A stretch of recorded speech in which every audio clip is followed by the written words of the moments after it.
This is Chris with Dive Zone Scuba for another technical diving tips, techniques, and trips video. Hello divers, thanks for joining me today. The subject of today's video is the Crotchless Crotch strap. If you find this video helpful, please like and subscribe. As most of you are probably aware, the primary purpose of the crotch strap is to make wearing the BCD more secure. In particular, a crotch strap prevents the BCD from riding up. So a properly adjusted crotch strap keeps your head higher up out of the water than it would without a crotch strap. For more information about crotch straps, viewers can take a look at video number 58. Unfortunately, most recreationally oriented BCDs do not come with crotch straps. Fortunately, many of these BCDs can be fitted with an aftermarket crotch strap without too much trouble. As long as there is a small horizontal slot at the bottom of the plastic backplate, a crotch strap can easily be fit. More technically oriented BCDs, such as plate and wings, will usually already have a crotch strap installed. This plate and wing has a single 2-inch wide crotch strap. A variation of the single strap crotch strap is the Y crotch strap. This was first seen on the X-Deep line of BCDs. However, Y crotch straps can be retrofitted to most plate and wings. By definition, crotch straps go underneath your crotch, and for that reason, many divers dislike using a crotch strap. And in some cases, the use of a crotch strap can actually be uncomfortable. So what we're going to talk about today in this video is what I call the Crotchless Crotch strap. And as you can see from this image, the Crotchless Crotch strap does not actually go underneath your crotch. So this gives you the benefit of keeping your BCD in position, but does not cause the possible discomfort associated with conventional one-piece or Y-shaped crotch straps. The inspiration for this project was based on harnesses that are typically found for safety, climbing, and parachuting. While these harnesses cannot be directly applied to a scuba diving rig, there are certain elements of those designs that can be utilized.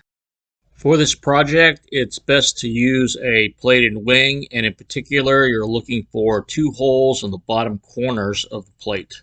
We are going to use these holes to mount the webbing for the leg loops. The assembly consists of several parts. First, there is the nylon webbing for the leg loop. You want this to be on the softer side that's going to be going around your leg. I think it's very important to have a releasable and adjustable buckle on the leg loop so that you can determine how big that you want it, and I'll talk a little bit more about that later. You also have another piece of webbing. I'm going to call this the riser, and the riser attaches to the leg loop on one end, and on the other end it has a grommet which is going to be used to fasten the whole assembly to the plate. To attach the assembly to the plate, you will need a few pieces of hardware. I have a 5/16 by 18 T-nut here, and then I have a corresponding socket head 5/16 by 18 bolt here. Alright, so what we're going to do is we're going to take the leg assembly, one of the leg assemblies, and we're going to illustrate how to attach it to the plate.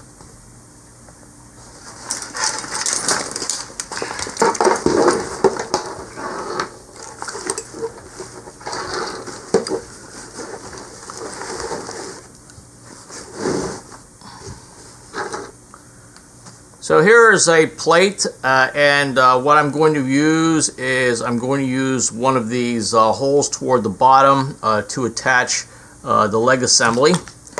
And the way that I would typically do this is I would orient it so that the adjustment buckle, releasable buckle, would be on the outside of my leg. And I could use either one of these positions. I don't think it really makes any difference. I'm going to use the bottom one here. And so all we need to do in order to do this is orient it correctly and put the T-nut on the bottom and then stick that in position here. I'm going to use a washer,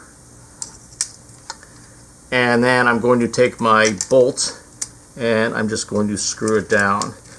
In reality, for installing this, if I was going to be doing this for anything other than demonstration purposes, I would actually be putting Loctite on there, and I would be using a Allen wrench to tighten this down so it would be secure. So as you see, this will hang down like this, and depending upon how your body is dimensioned, you would want the riser to be different lengths.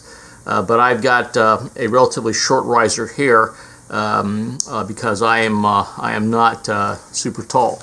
All right, so then let's talk about this. Okay, the leg loop that you're going to be having down here around your leg. And I mentioned that it's important to have an adjustable and releasable system. So when you're gearing up, what you want to be able to do is have this thing open all the way to make it easy to get on, and then just attach this around your leg, and then you can adjust the tightness of the leg loop using the adjustable buckle. Now, one thing I have discovered by using this is that if you take this and you make it too tight, it's going to be almost like wearing a straitjacket. So that is the reason why I say that it's a good idea to have an adjustable buckle so that you can adjust it to whatever tension that you want, because when you are actually using this on the surface and having it support you with the leg loops, then you might be actually swimming on your back to your dive site. So you need to have a little bit of flexibility in the leg loops so that you're not constrained. So this application is significantly different than, for example, a safety harness, which you would want to have tight and which you would only actually need to use in the event that you fell and your harness was actually supporting you. Okay, so it's a good idea to have an adjustable buckle to maintain the correct amount of tension on the leg loops that's comfortable to you. So what I'm doing is this video clip is demonstrating how to get the leg loops on, and I'm sitting on a table, so you could stand and do this, I suppose, but most people are going to gear up while they're sitting down. Okay, so I have the inside part of the leg loop in my left hand, and what I'm going to do is take that and hook it up to the right loop. So I've got my leg loop here on one side, and I've got my leg loop here on the other side, and I'm simply going to attach it. Okay, so in my case, the strap is a little bit short, but you'll see as I pull it, okay, I will actually have extra room here to be able to determine what level of tension that I want. Okay, so when you do this, make sure that you have your leg loop sufficient length so that you have the ability to put it on a little bit easier than what I have here. And of course I would do the same for the other leg, and I would be all set to go. This is Chris with Dive Zone Scuba. Thanks for watching, and please subscribe.